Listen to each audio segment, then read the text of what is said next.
Muy buenos días y bienvenidos a esta jornada del día de hoy. Geopolítica comienza en este preciso instante para ver el contenido de nuestra entrega de hoy, martes 9 de marzo, día del Patricio Francisco del Rosario Sánchez, la bandera nacional. 204 años hace del natalicio de el tercero de la trilogía de los padres fundadores. El tercero porque es el más joven, no el menos aguerrido ni el menos entregado a la causa de la República. Duarte 1813, Mella 1816 y Sánchez 1817. Noten que el único que tenía 30 años era Duarte, que tenía 31. Después eran muchachos, todos. Había uno que tenía 22, Pina tenía 22 años. Buenos días, Leandro. Buenos días, Nelson, y buenos días a todos los amigos televidentes de Geopolítica en el 204 aniversario del natalicio del prócer de la Independencia Nacional, Francisco de Rosario Sánchez, y quizás el hombre de mayor arrojo reconocido en ese proceso de conspiración y de protección del país dominicano. A la sazón no tenía nombre, ¿verdad? No, Era un país, fuimos república después.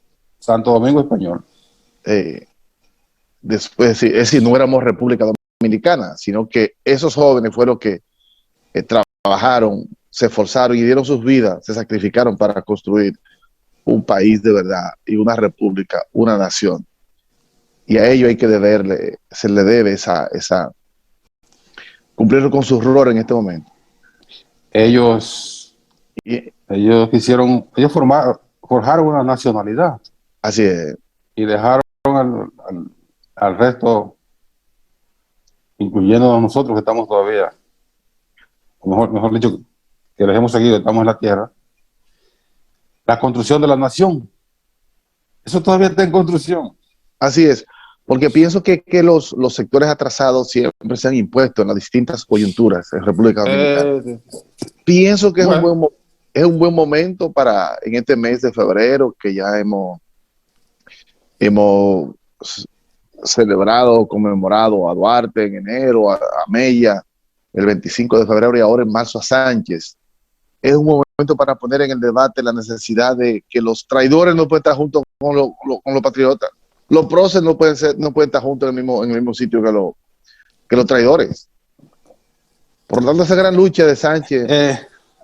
El problema está en cómo tú puedes dividir la historia.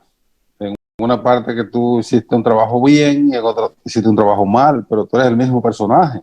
Claro. Nos referimos a Santana, que bueno, después de haber encabezado varias de las batallas de verdad, las batallas no era teorizando, era con el sable en la mano. Hay mucha teoría de eso, sí, también. Y los cañones, no. Y mucha ilusión también. Está bien, puede haber mucha construcción. Bastante. Mucha construcción romántica. Sí. Pero no hay duda de que... Novelesca hay mucha.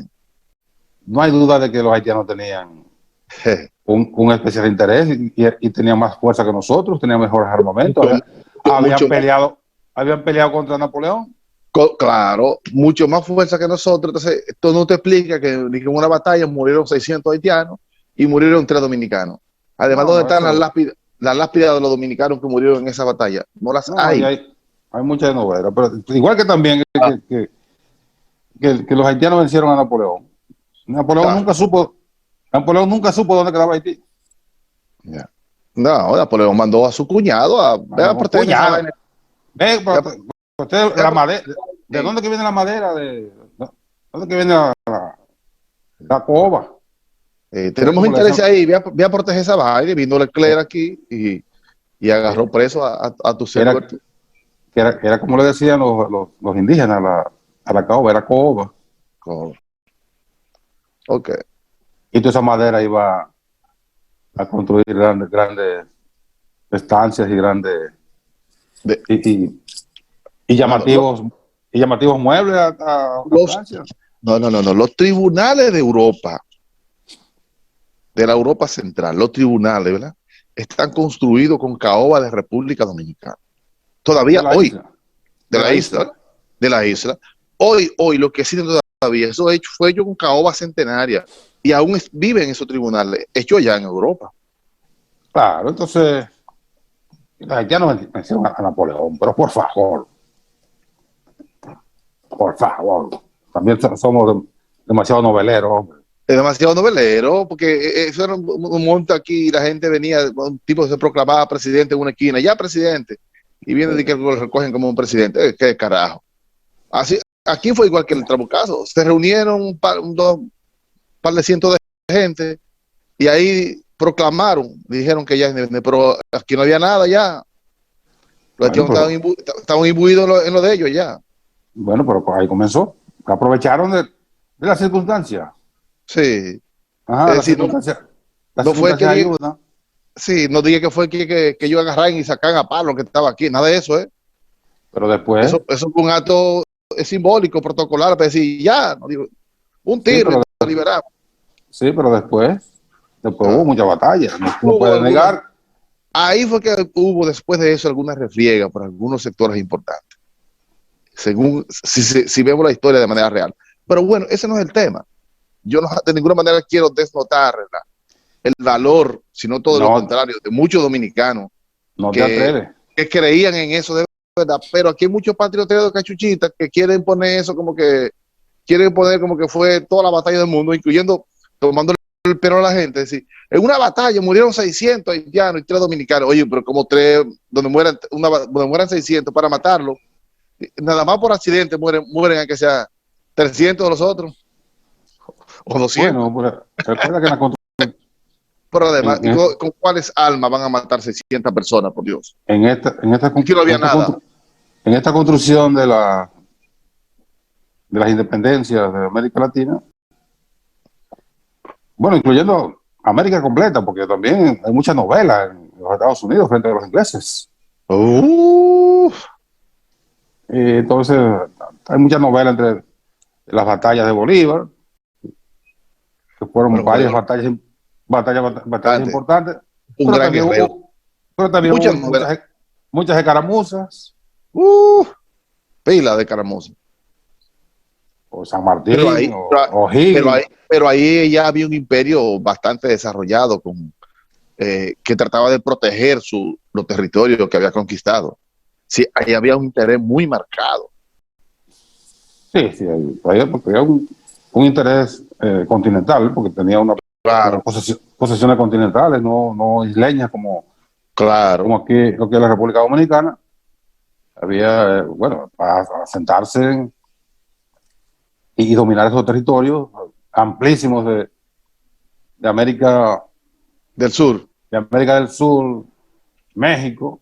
Hey, Bueno, había que disponer de grandes había que contingentes. desplegar contingentes importantes. Claro. No es lo mismo. No es lo mismo.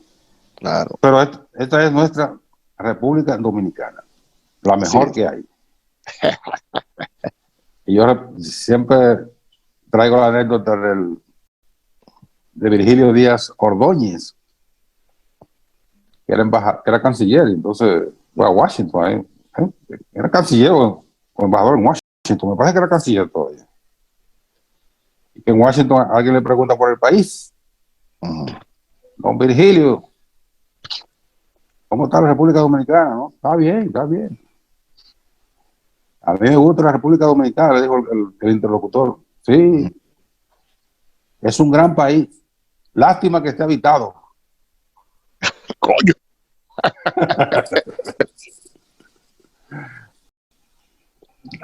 O sea que el país, un gran país. Ajá, pero El, lo que pro- era sin gente. El problema era la gente. Ya, Y el problema sigue siendo la gente. sí, Por lamentable. ejemplo, por ejemplo,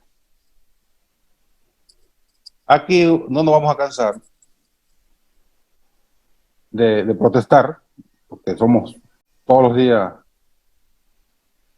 somos víctimas de estos desaprensivos, del protestar contra los motoristas y los choferes de carro público. Es desastre, ¿sabes?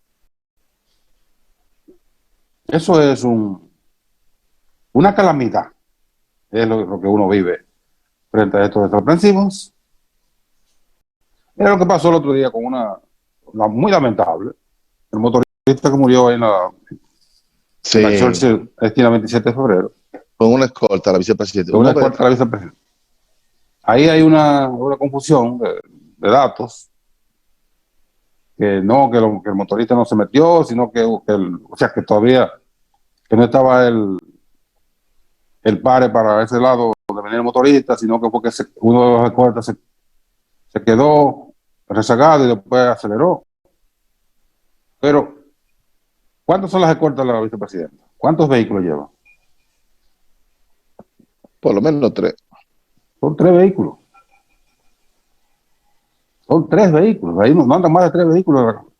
Claro. Uno delante, el que ya se moviliza y el que va detrás. No lleva más. El presidente, con el presidente se movilizan cinco vehículos, ¿no? Dos delante, delante los motoristas, ¿no? Sí, hay una patrulla motorizada y la Dos avanzada y delante, tres vehículos con él. dos delante, el tercero él va él y dos más atrás. Dos o tres, no van tanto.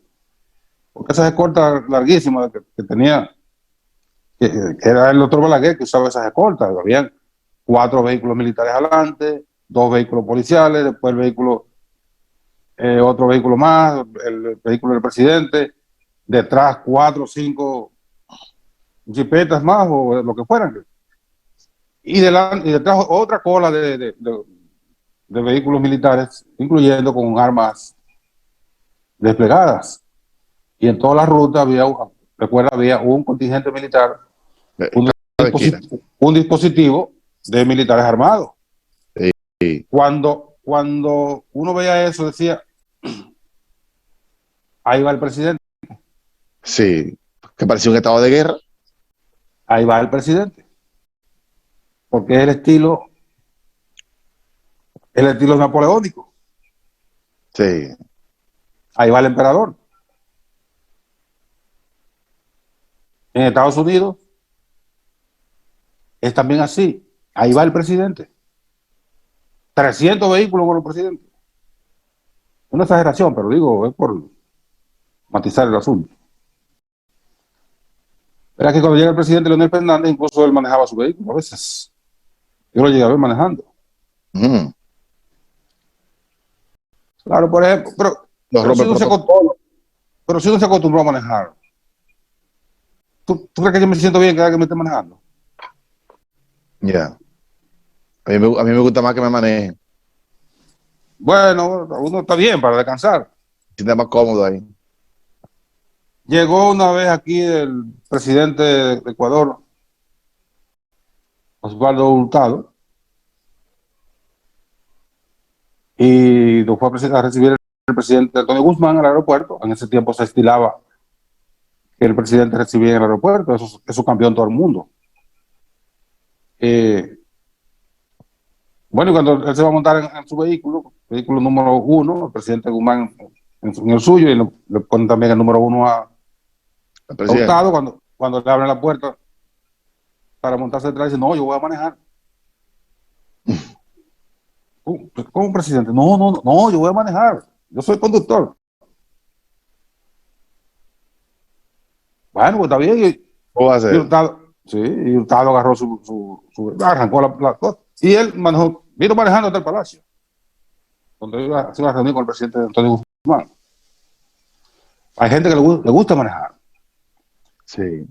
Entonces el presidente Leonel Fernández cambió ese estilo, ya no tenía militares atrás, que a mí me gustaba ver, al presidente con militares atrás. Me gustaba ver eso. Bueno, y eso cambió, ya no hay ese despliegue de efectivos a lo largo de la ruta presidencial, aunque sí hay policías para franquear el paso. Pero ese incidente que con ese motorista, el caso fue el tema de los motoristas, puede servir para que realmente se monten dispositivos cuando va a pasar el presidente de la República y la vicepresidenta de la República. Sí, No así los ministros, que los ministros pueden andar incluso a pie. claro, no como Franklin Almeida, ¿no? Que tenía una cadena de que llegaba de aquella donde corta. No, hombre, no eran dos motores. Ah, No fue uno, ahora tú te mismo decías ahora que los son motores. No, también más son grande que el presidente. exagerados. No, Son más grande exagerados. que el presidente. Eso Pero no es bueno, cierto. Bueno, está bien. y eso no estaba a vista de todo el mundo. Oh, pero ve acá, Nelson. Yo no estaba aquí en ese tiempo. Ah, mira, ahí me resultó interesante, pero ayer lunes era el día obviamente, de la mujer y había que dedicárselo a ella. Pero pienso que en el Senado de la República se está dando un asunto bastante interesante, es decir, se está promoviendo la modificación de dos leyes que en la actualidad interesan a la República Dominicana junto con otra propuesta que hay sobre la modificación de la ley 112 y todo lo que tiene que ver con los combustibles, porque se han convertido en temas de interés en la República Dominicana. Y me refiero a lo que te decía, la ley que tiene que ver con los combustibles, a la ley general de salud. Hay una comisión de salud del Senado está trabajando una propuesta interesante.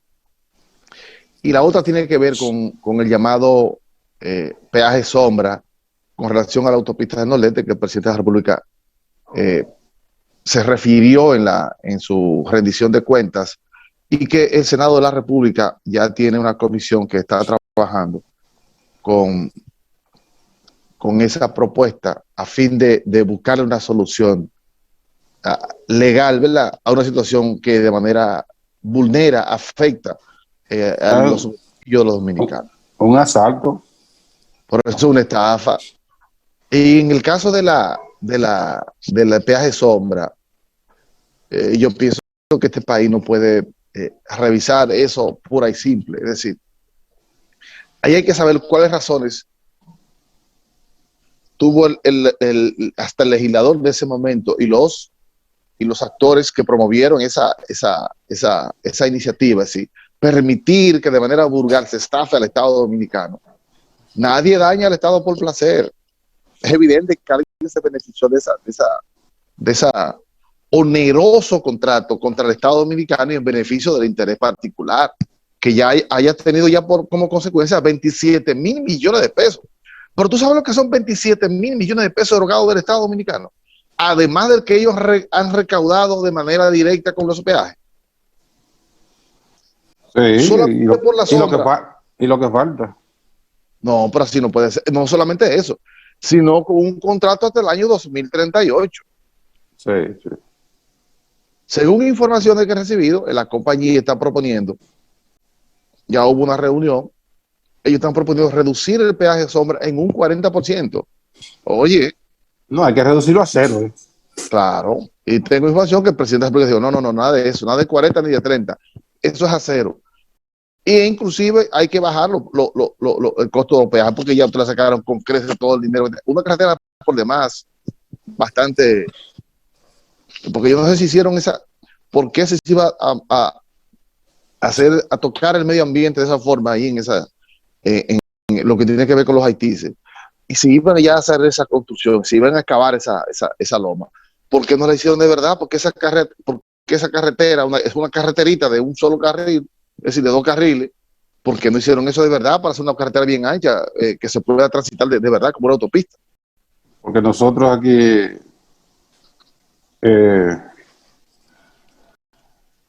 somos como un niño que cree que todo el tiempo se va a quedar jugando pelota Claro. en cuero y en la calle, pero va a crecer, va a ir creciendo, se va a desarrollar. Entonces nosotros tenemos la visión de que el país se va a quedar del mismo tamaño todo el Del mismo tiempo. tamaño. Por eso tenemos carreteras chiquitas, por eso tenemos calles chiquitas que no hay para dónde ampliarla, y ahí está uno de los orígenes De los accidentes. de los tapones. Sí, Una de las causas de los tapones, porque las calles son del mismo tamaño y cada día hay más vehículos. Si claro. vamos a Porque hacer, si como tú señalas, vamos a hacer una carretera que vamos a causar un daño ecológico, como era cortar una loma o un parque nacional, como los dices. Bueno, pero ¿cuánto se invirtió en la carretera? 125 300, millones. sí, 125 millones de dólares.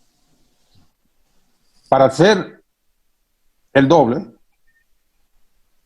para hacer del tamaño, del doble de una la autopista dimensión. No creo que se llevara el doble del dinero. no jamás. Porque nada más es un pedacito, que es el pedazo de la montaña. No Entonces, es ¿por qué tanto. no? ¿Por qué no lo hicieron? Ya que vamos a causar el daño, como tú señalas, ¿por qué no se hizo una autopista de verdad? Claro. No un camino vecinal. Pero bien, ese no es el caso. El caso es que esto que planteó el presidente en el Congreso le ha ido dando forma. Incluso el presidente nombró Manuel al Esquer. doctor Emanuel Guerrero para que analice las vertientes legales de este contrato para ver qué se puede hacer. Mira, yo te voy a recomendar que tú has visto el contrato. Eh, Puntualmente no, en Yo los te voy a, detalles. yo tengo el contrato, te lo voy a mandar. Yo quiero que tú te leas de la página,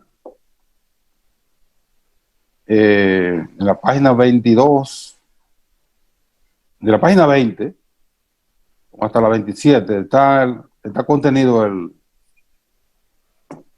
el punto del arbitraje Ujú. para dirimir las diferencias que se generen en este contrato. Se escoge una corte de arbitraje. En este caso están en Nueva York. Lee ahí para que tú veas y te formes una idea. Si nosotros tenemos alguna posibilidad de ganar ese arbitraje, en, lo, en el caso de que eso vaya allí, ninguna posibilidad tenemos. Cero. Estos son dominicanos esos que firmaron ese contrato. Le importa el país. Dicen que sí, son dominicanos ellos. Son dominicanos. Ah, sí. Uh-huh. Aquí hay que buscar la razón de por qué gente permitió dañar al Estado dominicano de esa forma. Porque no es verdad que por placer nadie daña al Estado. Y yo pienso que ese es el meollo del Oye, asunto. oye lo que plantea ese contrato. El Estado tenía que cargar con todas las derivaciones de los llamados casos de fuerza mayor, ciclones, manifestaciones públicas, tornados, inundaciones, eh, huelgas. Tiene que pagar el Estado por que ocurre una cosa de eso que afecte a la carretera. Ok, Todo eso. sí. Es decir, ¿Cuánto puso? la mejor inversión es esa. Porque la inversión segura que tú vas a sacar con creces todo lo que tú invertiste. ¿Cuánto, cuánto invirtieron los inversionistas extranjeros? ¿Cuánto invirtieron? ¿Qué tú crees? ¿Cuánto tú pusiste? No, yo no puse nada. No, tampoco ellos. Poco ellos. Porque el No, Estado era garante de ese préstamo que cogieron. exactamente. Es un préstamo soberano con garantía soberana. Sí. O lo paga el Estado o lo paga el Estado. Entonces, si el Estado iba a hacer eso, es lo que yo pregunto. Si el Estado iba a hacer eso con tantas concesiones y tan oneroso para el país, no la carretera onerosa, porque la carretera está ahí, sino los Claro. términos. Pero el Estado podía coger ese préstamo De directamente hacia manera la carretera. directa, claro. Y pagarle a cualquier compañía dominicana los mecanismos de supervisión o construcción. 20, Aquí hay 20, 20 compañías para construir la carretera. Que hay 1000 compañías muy calificadas. y no hay que darle ninguna concesión después de eso. Claro que no. Y tú pones un peaje, no, en vez de ser 2,000 pesos, que es ahora, tú lo pones 200 pesos. Sí. El problema es que aquí se ha puesto de manifiesto algo, Nelson. Y está en esas tres cosas que dije, queda claramente evidenciado. La clase política, en su ejercicio en el poder en los últimos 30 años en República Dominicana, y también más allá, se ha convertido en peones del sector empresarial. Peones. La gran estafa al Estado y a los bienes públicos lo ha hecho el sector privado, con la complicidad de lo que han ostentado y tienen la decisión de decidir en nombre del Estado. Eso no es aquí, nada más. Una barbaridad. Está en América Latina. Sí, hombre, sí, pero aquí aquí las concesiones son abismales. Un accidente continental. Sí. Ajá, sí, pero aquí es demasiado. Nos duele a nosotros, más que porque es a nosotros. Tiene que doler. Lo que pasa es que hay que estar claro, en todos esos contratos onerosos en contra del Estado, el que decide sobre el contrato se benefician. Recibe un beneficio. Vamos a estar claros. Claro. Vamos a la pausa. Okay. Estamos sobrepasados la pausa. Vamos a la pausa y venimos de inmediato a seguir con este mismo tema y otros más.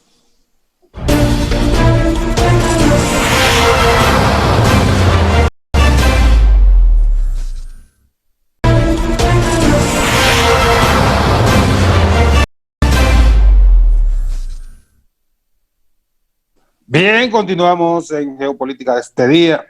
Ayer, Leandro, vamos primero vamos a Brasil. Después venimos a la frontera. Sí. Ayer se produjo en Brasil la decisión de un juez supremo que anuló todas las condenas que impuso un bandido llamado Sergio Moro. Uno de estos personajes que justifica la existencia de las células terroristas.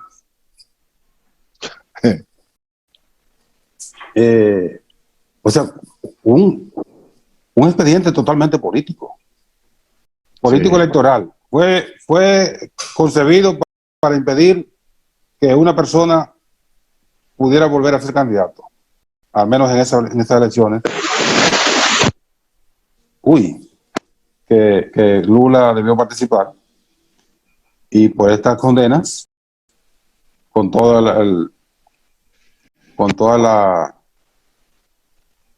la orquestación maléfica de la justicia brasileña, pues no pudo participar. Entonces Lula comienza a apelar, cumple 1 año y pico de prisión, comienza a apelar, y bueno, un juez ayer determinó que esos procesos fueron viciados, fueron maliciosos, preconcebidos y amañados. Y además que la jurisdicción que lo juzgó y lo condenó no tenía competencia.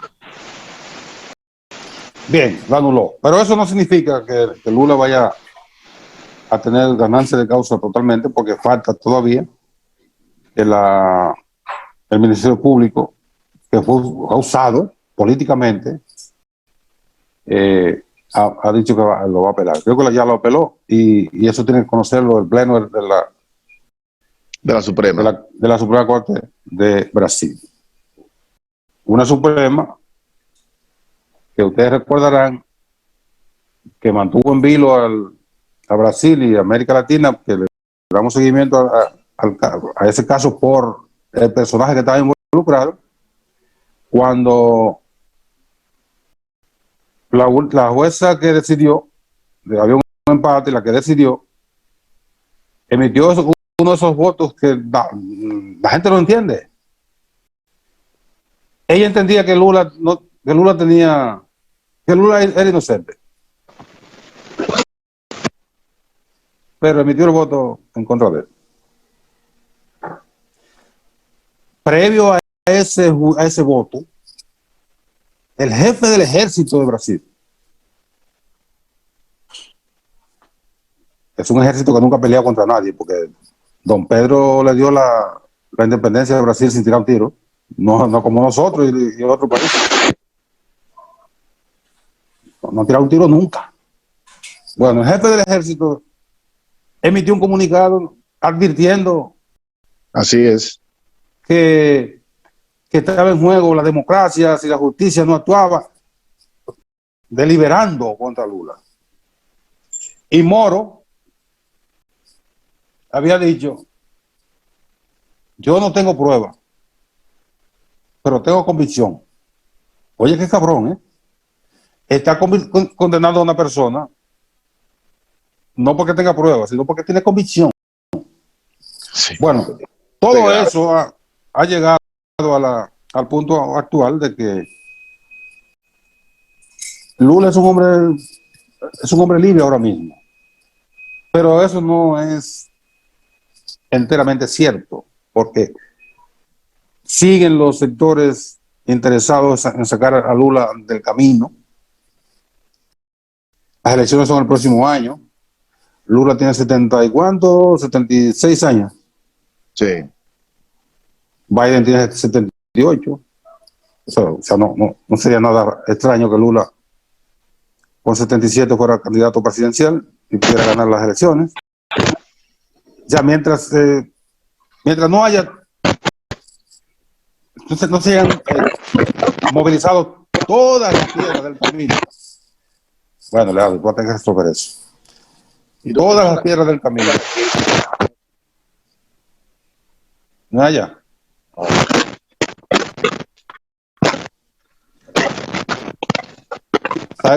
¿Sabe cuándo es? Cuando se mueve el cordón. Agarra el cordón. Agárralo ahí. Nos estamos viendo. Estamos viendo ahí. Bueno, se está moviendo, pero está bien, no está soñando. No está sonando ahí. Mientras hay una piedrecita en el camino, que son muchos, son pedregones lo que hay, Luna no la tiene garantizada. Pero es un acontecimiento importante en la construcción de la verdad en Brasil respecto del caso del expresidente Lula. No, sin lugar a dudas, la sentencia del juez del alto tribunal, de la corte del tribunal máximo, que por demás dice que ahora va a iniciar un proceso de investigación con relación al ejercicio de esos jueces y de esos fiscales, ¿verdad que sí? Que de manera aviesa, ¿verdad que sí? Se prestaron a un asunto de esa naturaleza contra un expresidente. Y que hubo una especie de borrachera en Brasil, donde todo el mundo se montó en esa ola. Sí. Se dejó confundir. Y el hecho de que Sergio Moro después se le pagase el favor con ser Ministerio de Justicia y Seguridad de Brasil. Y tuvo que renunciar por sinvergüenza también. Sí, entonces hubo una filtración que puso en evidencia la vinculación del sistema de justicia con el Ministerio Público, en consonancia para dañar de manera directa a Lula. Sí, porque el objetivo de ellos era impedir que Lula sea candidato presidencial, no era otro. Porque hubiera ganado. Claro, le llevaba mucho a poco al señor Jair Bolsonaro, sí, que es un adefesio, que fue un accidente muy grande de Brasil, caer en manos de un tipo como este, en esta época. Sí, pues son accidentes colectivos.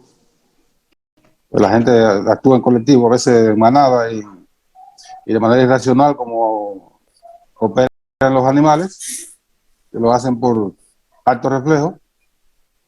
Se montan en esa ola de un populista nacionalista y pretendido redentor, y la gente le cree. Sí. Y vota por ellos. Y termina siendo fiascos. Pues tenemos dos casos ahí patéticos. de Bolsonaro y Trump. Sí, sí, una cosa increíble. Bien. Bueno, Bueno, aquí ayer se celebró en la frontera una reunión entre autoridades nacionales y haitianas, abordando el tema de la delincuencia, que si bien tiene su asiento en Haití, donde se producen los secuestros muy frecuentemente, que no se conocen. Nosotros sabemos de los secuestros cuando afectan a un nacional de nuestro país, pero que eso es pan nuestro de cada día en Haití. Por el hecho de que sea en Haití, no significa que no impacten en la República Dominicana, porque muchas de esas actividades delictivas se llevan a cabo con la complicidad de dominicanos y haitianos, sí. aprovechándose la porosidad de la frontera, por donde pueden trasegar cualquier cosa. Se, ¿Cómo se llama? Se asocian delincuentes Sí. haitianos y dominicanos. Entonces las autoridades haitianas se juntaron con las dominicanas, la policía, militares, etcétera, para tratar de orquestar un plan binacional de intercambio de seguridad, Sí, mira, dentro de las limitaciones que hay. hay que destacar que el mayor tráfico y vinculación y alianza que existe entre delincuentes dominicanos y delincuentes haitianos es en el tráfico de armas y de vehículos. Sí. Hay una gran cantidad aquí una banda grandísima de gente robada vehículos para llevarlo para Haití, que allá había otra banda que lo tenía preparado para, imagínate tú. Yo tengo dos amigos que le robaron vehículos. Uno de ellos pudo traerlo, otro no. Es decir, Yo tengo dos que nunca lo encontraron. nunca lo encontraron. Y el tráfico de armas, pues muy acorde con lo que dijo el ministro del Interior, el señor Jesús Vázquez Martínez, que se iba a entrar en un proceso de desarme de la población. Entonces, Eso es una ilusión. sí, eso es bastante difícil. Pero además, vamos a estar claros, la mayoría de esas armas ilegales que hay en República Dominicana vienen de Haití. El tráfico de armas de Haití a República Dominicana es extremadamente alto. Lucrativo. Y es un gran negocio. Turbio, dañino, pero es un gran negocio. Es decir, no es tan simple y es bueno que haya algún tipo de relación de vinculación de cara a mitigar o ayudar a resolver un problema de esa magnitud, porque es grave. El Grave, tráfico el tráfico de armas forma parte de uno de los delitos transnacionales más lucrativos. Yeah. Puede comparar ahí con las drogas, con la trata de personas. Y a veces andan juntos ambas cosas. Sí, entonces, es un negocio lucrativo a nivel mundial. Pero es importante que se coordinen esas acciones, porque no hay ninguna duda de que la frontera por ahí cruza cualquier cosa. Bueno, es simple. Antes, para castigar a los guardias, a los oficiales dominicanos, iban mandándolo por la frontera. Ahora ellos pelean para allá. Ahora los premian. Manda por la frontera. A ver. Vamos a mandarlo por la frontera. A ver si te nivela. Y para que te arregle un par de meses. No, mándeme a mí, mándeme al otro. Y pelean. Sí, pelean. Dice que pagan. Bueno, yo no tengo la certeza de que a ese nivel sea así. Ahora, yo tampoco la tengo, pero ahora el opuesto de la policía de tráfico antes sí pagaba. Bueno. Es como decir, toma la cafetería de cualquier café en la Fuerza Armada de la policía. No, el comedor a fulano, la cafetería o la cantina. Eso es famoso. Cuando los policías eran, ¿me acuerdo? Del bombo blanco. Sí. Que dirigían el tránsito, muchachos. Hay un caso de un sargento que le van a hacer teniente y dice, no, porque ¡Ay, no! Déjeme aquí. Un teniente no puede dirigir, pues un oficial no puede dirigir tránsito. No. Es que ya te toca, tú tienes ya 8 años como sargento, no, déjeme ahí. En la esquina México con Máximo Gómez. Vamos a la pausa y venimos a completar esta jornada.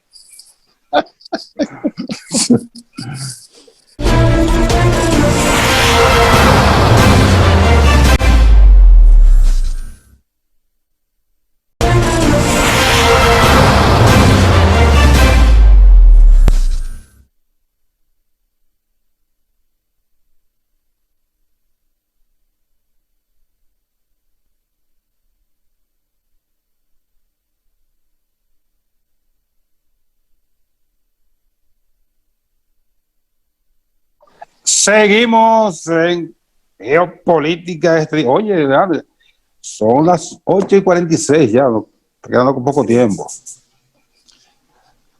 Tú hablabas de la ley de hidrocarburos, la ley 112-00. Fue aquella ley que se concibió con la idea de quitarle el ingrediente político a los combustibles. Ustedes recordarán que con frecuencia había huelgas de transporte con resultados violentos, con muertos, heridos, destrozos en la vía pública, en los negocios, etcétera. Bueno, una situación Desastre. complicada. Y entonces dijeron, bueno, como en cada ocasión en que hay que aumentar los combustibles, es un trance para el Estado, para el gobierno, que tiene que desplegar un plan de contingencia casi antisubversivo. ¿Por qué no establecemos un mecanismo de que los precios sean fijados conforme la cotización del petróleo en el mercado internacional? De ahí surgió la ley 112-00. Sin embargo, esa estabilidad o esa separación de lo político con la fijación de precios fue también una ilusión, porque de alguna manera ese ingrediente ha quedado sobrevolando ahí alrededor de los precios de los combustibles.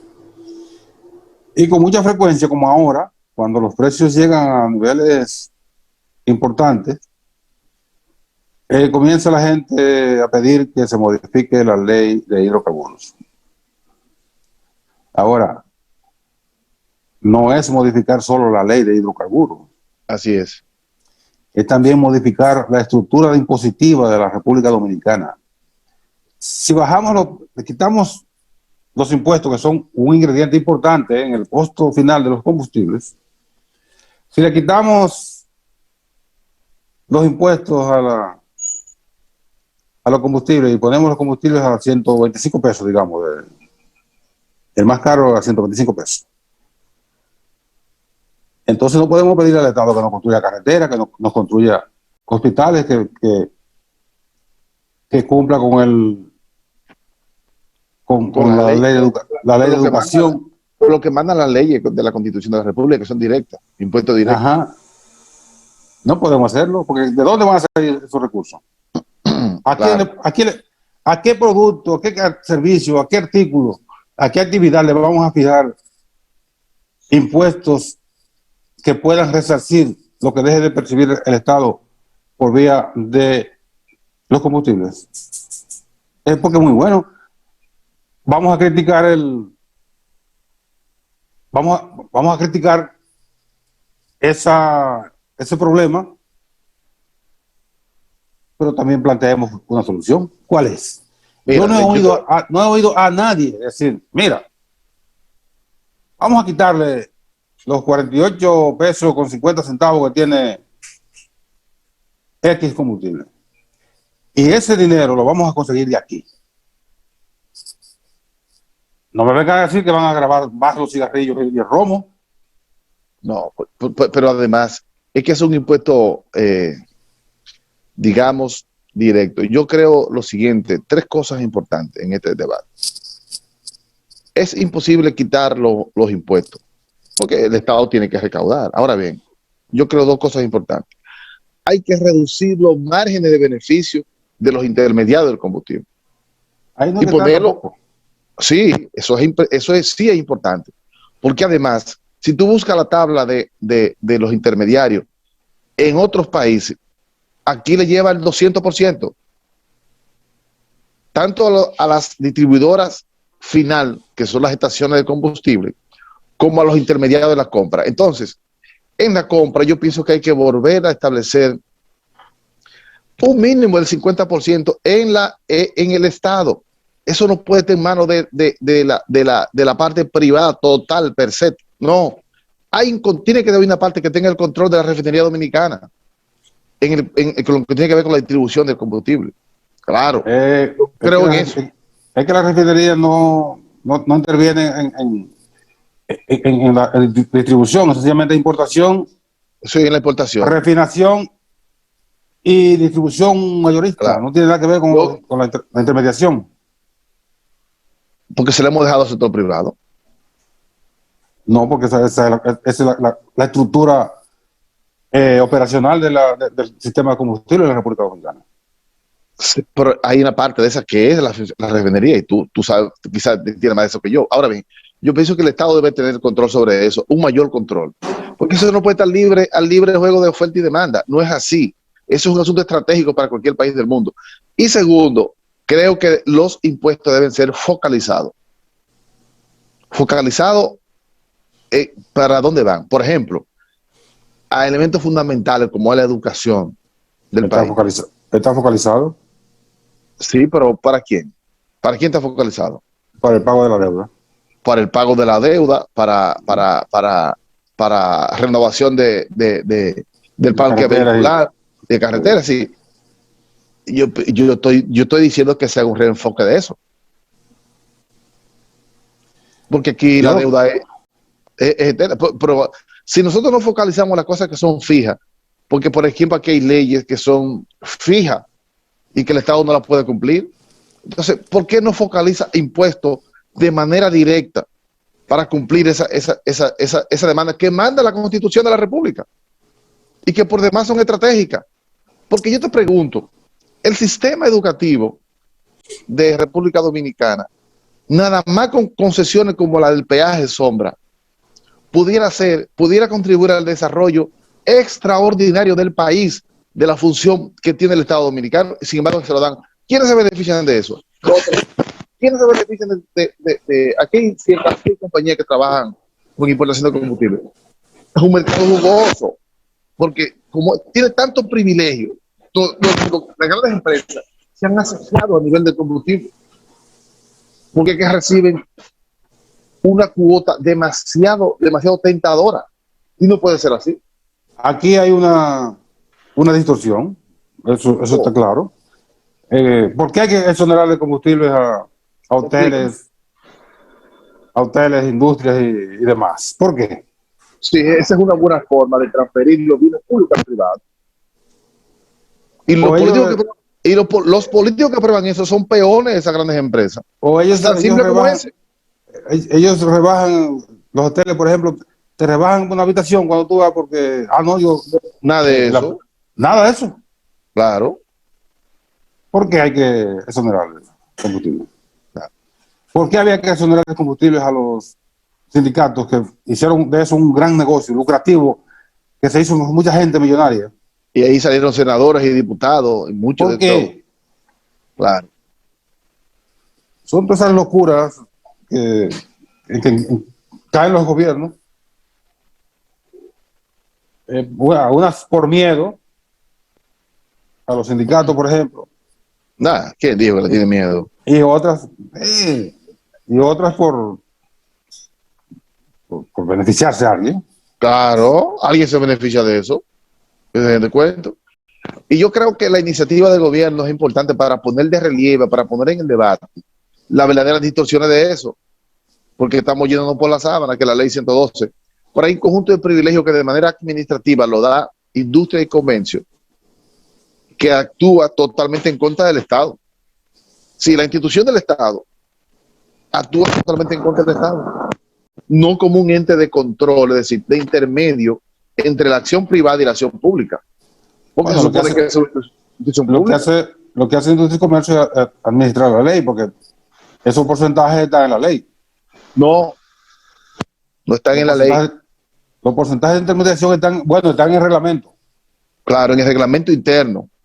Entonces, ellos administrativamente han ido subiendo, subiendo. Solo Castillo, a un solo renglón le subió $37 en una intermediación en favor de lo privado. ¿Y cómo es posible eso? ¿Qué Castillo? Por placer. Castillo ¿Qué Castillo? Savillón, el senador de Ajá. Barahona. Sí. Y Temístocles Montaz en otro momento también. Ah, sí. Y eso por Se gusto fue. que lo hacen. Afortunadamente se fue el tiempo para yo no seguir ahí, porque yo iba a tirar un par de cosas. Sí, Y tírala. entonces, no, Tenga vamos a dejarlo para miedo. mañana. No, Oh, miedo yo. claro. Yo no tengo Ahí nada le que perder. pasa una cogioca ahí de hacer millonario a grupos y sectores. Gracias. Oportunamente terminamos. Hmm. Mm. Ah. Gracias a ustedes. Mañana, Dios mediante, a las 8 de la mañana, otra entrega de Geopolítica. Sigan con ER Televisión.